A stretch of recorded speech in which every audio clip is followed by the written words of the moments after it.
안녕하세요. 주식의 소리의 애솔입니다. 네, LB인베스트먼트의 수요 예측 결과가 일찌감치 떴습니다. 분석 내용은 14일에 업로드했던 영상을 참고해 주시면 감사하겠고요. 여기서는 간단히만 다시 짚고 가도록 할게요. 자, 벤처 캐피털 회사였죠. 하이브와 펄어비스, 카카오게임즈, 크래프톤 같은 시가총액 1조 원 이상의 유니콘 기업들을 초기에 잘 발굴해서 투자를 단행했고 자금 회수까지도 성공적으로 이뤄냈던 그런 레코드들을 가지고 있었어요. 현재의 주요 포트폴리오로는 뮤직하우, 에이블리, 무신사 정도를 꼽고 있습니다. 근데 이번 공모는 구주 매출 비중이 33%를 넘는다는 것이 마음에 걸렸고 또 구주 매출의 주체는 최대 주주인 그룹 LB였어요. 게다가 워낙 VC 업계를 둘러싸고 있는 대외 환경이 좋지 않고 그게 실적의 여실히 드러나고 있었죠. 그리고 앞에서 상장한 다올 인베스트먼트와 스톤브릿지 벤처스 모두 상장 후의 성과가 좋지 않았기 때문에 기본적으로 이 종목에 대한 기대감은 높지 않을 수밖에 없는데요. 그에 비해 공모가 상단은 이미 유사 기업들 대비해서 밸류에이션이 높은 경향을 보이고 있어서 공모가는 밴드 하단이나 그 미만의 확정이 되는 게 좋겠다. 특히나 요즘 업계 분위기를 고려하면 더더욱 그게 마땅하겠다라고 생각을 했습니다.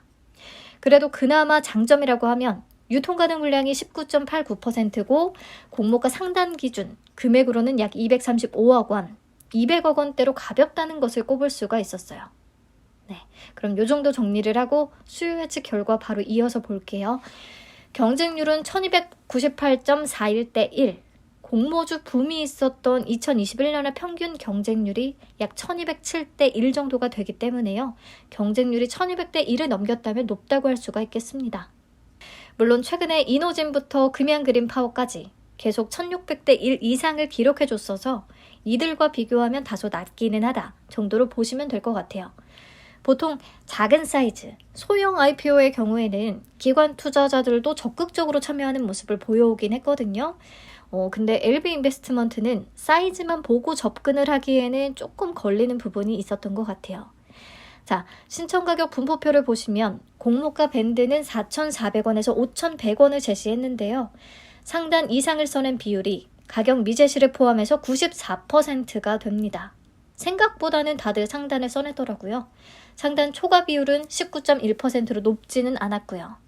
아무튼 상단 이상 비율이 90%를 넘었기 때문에 공모가는 최상단인 5,100원에 확정이 됐어요. 문제는 없겠죠. 자, 의무보유 확약 비율은 건수 기준으로 2.68%, 수량 기준으로는 2.84%를 기록합니다. 확약 비율은 건수 기준으로나 수량 기준으로나 매우 낮죠.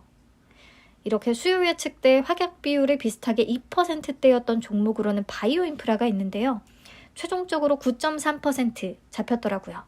그래서 LB인베스트먼트도 최종적으로는 10%에서 20% 사이 정도로 기록할 수 있지 않을까 생각은 하고 있습니다. 자, 근데 의무보유 확약을 신청한 기관별 세부 내역을 보시면요. 6개월 확약은 전부 거래실적 무 해외 기관 투자자들이 신청한 물량이더라고요. 그래서 혹시 미래에셋증권이 거래실적 무 해외 기관들에게 배정을 많이 하지 않는다면 이마저도 큰 의미 없는 수치가 돼버릴 확률은 있습니다. 그리고 국내 기관 중에서는 운용사보다는 기타 기관의 참여도가 높았습니다. 마찬가지, 보통 기타 기관에 배정되는 수량이 많지 않거든요. 그래서 저는 솔직히 이 미래에셋증권의 과거 사례들을 봤을 때 배정에 큰 기대를 하지는 않습니다. 그래서 최종 확약 비율이 드라마틱하게 높아질 것 같지는 않아요. 네.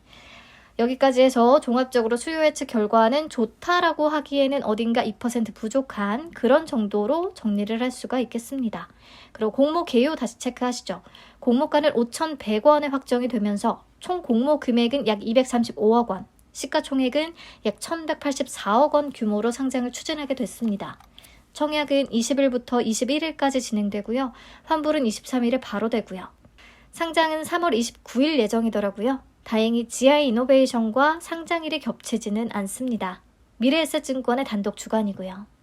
자, 맨 앞에서 얘기를 했듯이 구주 매출 33.3%가 존재한다는 거. 그만큼 LB인베스트먼트로 유입되는 자금이 줄어든다는 거 확인을 다시 해주시면 되겠고요. 상장 직후에 유통 가능한 물량은 상장 예정 주식 총수의 19.89%로 낮은 편입니다. 최대 주주 LB가 지분 100%를 다 들고 있던 회사이기 때문에 상장일에 유통 가능한 기존 주주 비율은 전혀 없고요.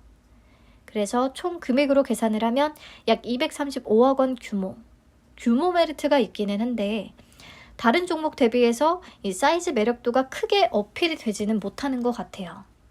그래서 정리를 하면 경쟁률은 그래도 꽤 높았다. 기관들 대부분이 밴드 상단 이상을 적어냈다. 확약 비율은 2.84%로 낮은 편이고 최종적으로 큰 기대가 되지도 않는다.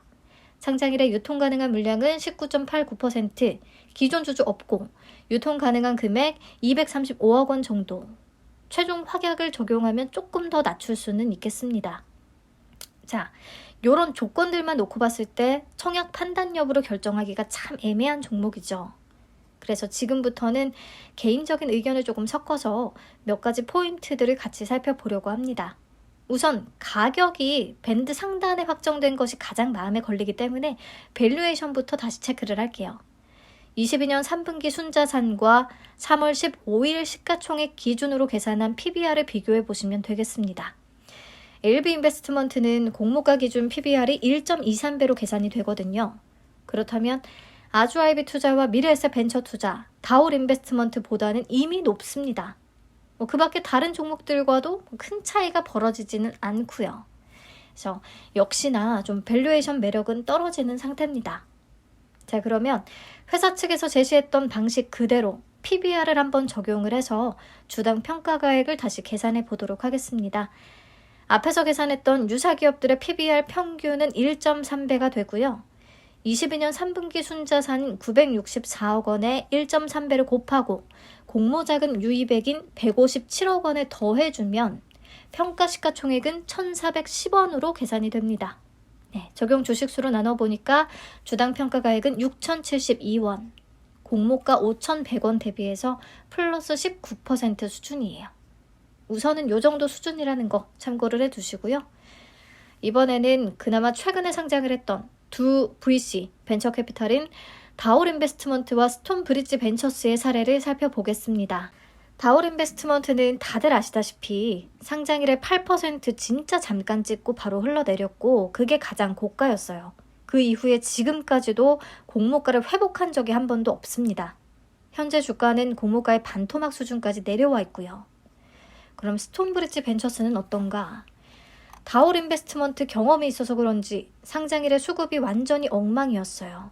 그래서 당일에는 고가 기준으로도 마이너스를 기록했는데 상장 4일차와 5일차에 갑자기 시세가 분출하면서 고가 기준 18%를 기록했습니다.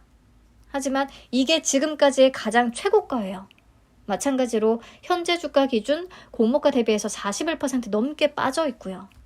그러니까 기본적으로 VC, 벤처 투자, 창투사 섹터에 대한 시장의 관심은 매우 낮습니다. 그래서 공모주이기 때문에 무조건 상장일에 수급이 붙을 것이다 라고 생각하면 어쩌면 좀 위험할 수도 있겠다 싶어요. 그런데 지난 영상에서도 말씀을 드렸듯이 LB인베스트먼트가 이들과 차별화되는 포인트는 그나마 유통 가능 금액이 낮다는 거, 이들 중에서 가장 가볍다는 거, 이게 혹시 모를 변수가 될 수도 있겠죠. 장담을 할 수는 없지만. 사실 그래서 다른 것을 다 제쳐두고 조건만 딱 본다면 유통 가능 금액 200억 원대면서 공모가가 또 10,000원 미만이다. 그러면 이거는 무조건 되는 종목 아니었느냐라고 할 수도 있겠어요. 올해 비슷한 조건이었던 꿈비나 미래반도체, 한주라이트메탈 다 성과가 좋았었으니까. 근데 기본적으로 이들과는 속해 있는 섹터가 다르다는 거. 특히 VC 업계는 금리 인상으로 인한 자금 조달 어려움과 또 IPO 시장 위축으로 인한 자금 회수에 대한 어려움까지 겪으면서 앞뒤로 막혀있는 상태라는 거. 그래서 기대치를 낮춰야 된다는 건 좀 알고 있어야 될 것 같아요. 그러니까 장점은 가볍다는 거고 단점은 지금까지 얘기했던 것들, VC 업계가 처한 어려운 상황, 기존에 상장한 VC들의 실패 사례, 이론적으로 계산해본 주가 기준 상승 여력이 그리 크지는 않다는 거. 확약 비율이 낮은 데다가 또 기존 주주의 비율이 0%인 거. 이거는 오히려 단점이 될 수가 있겠어요. 기존 주주가 존재하면 이들이 높은 가격에 잘 엑시트하고 싶어서 뭔가 작업하는 경향이 있는 것 같기도 하거든요. 근데 이렇게 빵 퍼센트면 상장일에 매도 가능한 주체가 기관들하고 일반 청약자밖에 없기 때문에요. 서로들 파는 데만 혈안이 되어 있어서 좋은 결과가 날 수 있을지 잘 모르겠습니다. 제가 궁금해서 기존 주주 비율이 0%대였던 최근의 종목들 성과를 살펴봤는데요. 자람 테크놀로지나 미래반도체를 제외하고는 딱히 전혀 장점으로 작용하지 못하는 모습이었거든요. 그래서 이 또한 불안 요소로 꼽아봤습니다. 네, 그래서 이런 장단점 쭉 따져보시고 청약을 판단하시면 될 것 같고요. 배정 물량과 청약 한도 체크하겠습니다. 균등 물량이 57만 7,350주나 되네요. 수수료는 2,000원 있고요. 계좌는 청약 당일 개설 후에 바로 참여가 가능하긴 합니다. 온라인 청약 시에 모두 우대 등급에 해당돼요. 그래서 11만 4천주까지 청약 가능하고요. 최소 청약 수량은 50주입니다. 증거금 12만 7,500원 필요하겠네요. 저는 청약 건수를 한 10만 건 정도 들어올 거라고 생각을 했거든요. 삼성 스펙 8호에 15만 건 정도가 들어왔는데 왠지 LB인베스트먼트는 선호하는 분들이 그리 많지는 않을 것 같다는 느낌이라서 그보다 더 작게 잡았습니다. 그러면 균등 배정 수량은 5주 또는 6주 정도가 되겠는데요. 저는 이론적으로 계산해본 주당 평가가액과 과거 VC 상장 사례들을 고려해 봤을 때 기대 상승률을 한 20%에서 30% 정도를 잡고 있어요. 이보다 낮을 수도 있고. 그렇다면 균등 6주를 받아서 30% 오르면 9,180원 수익이거든요. 물론 30% 오른다는 보장은 없는 거죠. 더 오를 수도 있고 이것보다 덜 오를 수도 있고. 근데 손해날 가능성을 아주 높게 보지는 않아요. 왜냐하면 현재 계산된 가격이 그래도 그나마 조금이라도 최악인 이 최근에 VC 업계 상황이 반영된 수치라고 생각을 해서요. 다올 인베스트먼트처럼의 급락은 나오지 않을 거다라고 보고 있습니다. 규모도 그렇고 또 모르는 일이긴 하지만 네, 아무튼 균등만 참여하면 요 정도를 예상하고 있고요. 비례까지 참여할 것이냐? 이거에 대한 답은 저도 아직 못 내렸습니다. LB인베스트먼트는 GI 이노베이션이라는 면역치료제 개발 기업하고 청약 일정이 겹치거든요. GI 이노베이션이 LB인베스트먼트보다는 규모가 훨씬 크기는 하지만 어쩌면 조금 더 나아 보이는 측면이 있기 때문에 비교를 해보고 최종 판단을 하겠습니다. 기본적으로 LB인베스트먼트의 비례 참여는 규모 메리트로 인한 기대가 큰 분들은 적극적으로 참여해 볼 수가 있겠고요. 수익률에 대한 기대가 낮기는 하지만 그래도 손실보다는 수익 가능성을 더 높게 본다면 기대 수익률 나름 대충 잡아보고 청약일 경쟁률에 따른 기대 수익금과 파킹 통장 이자를 비교한 뒤에 좀 판단을 해볼 수가 있을 것 같아요. 근데 혹시 손실 가능성까지 고려해야 된다면 그냥 개별주 매매가 낫겠다라고 생각을 한다거나 과거에 좀 슬픔을 줬던 VC 사례들, 밴드 상단으로 확정된 공모가, 어려움에 처해 있는 VC 업계 이런 것들이 더 크게 신경이 쓰인다면 그냥 패스를 하는 게 낫겠습니다. 저는 굳이 셋 중에 고르자면 그래도 단독 상장 일정이고 아직 신규 상장주에 대한 수급이 완전히 죽지는 않았다고 보고 어느 정도는 VC 업계 최악의 상황이 그래도 반영된 주가라고 생각을 해서 2번을 고르기는 할 텐데요. 기본적으로 LB인베스트먼트에 대한 기대치가 다들 낮을 것이기 때문에 상장일에 시초가 매도하려는 분들이 워낙에 많고 또 매수하려는 수급 주체들은 생각보다 더 없다면 시초가부터 많이 무너질 가능성은 있다고 생각을 합니다. 그래서 이래저래 좀 어느 정도의 불안감은 갖고 참여를 해야 되는 공모주가 될 수밖에 없겠어요. 우선 GI 이노베이션의 기업 분석과 수요 예측 결과부터 살펴보는 게 중요하겠습니다. 잘 비교하고 판단을 하시면 될 것 같아요. 본인 투자 성향에 따라. 네, 저는 주말에 영상 준비해서 다시 찾아오겠습니다. 시청해주셔서 감사합니다. 목요일이 일주일 중에 그래도 가장 마음이 좀 가벼워지기 시작하는 요일이 아닌가 싶어요. 가볍고 즐거운 오후 시간 되세요. 안녕.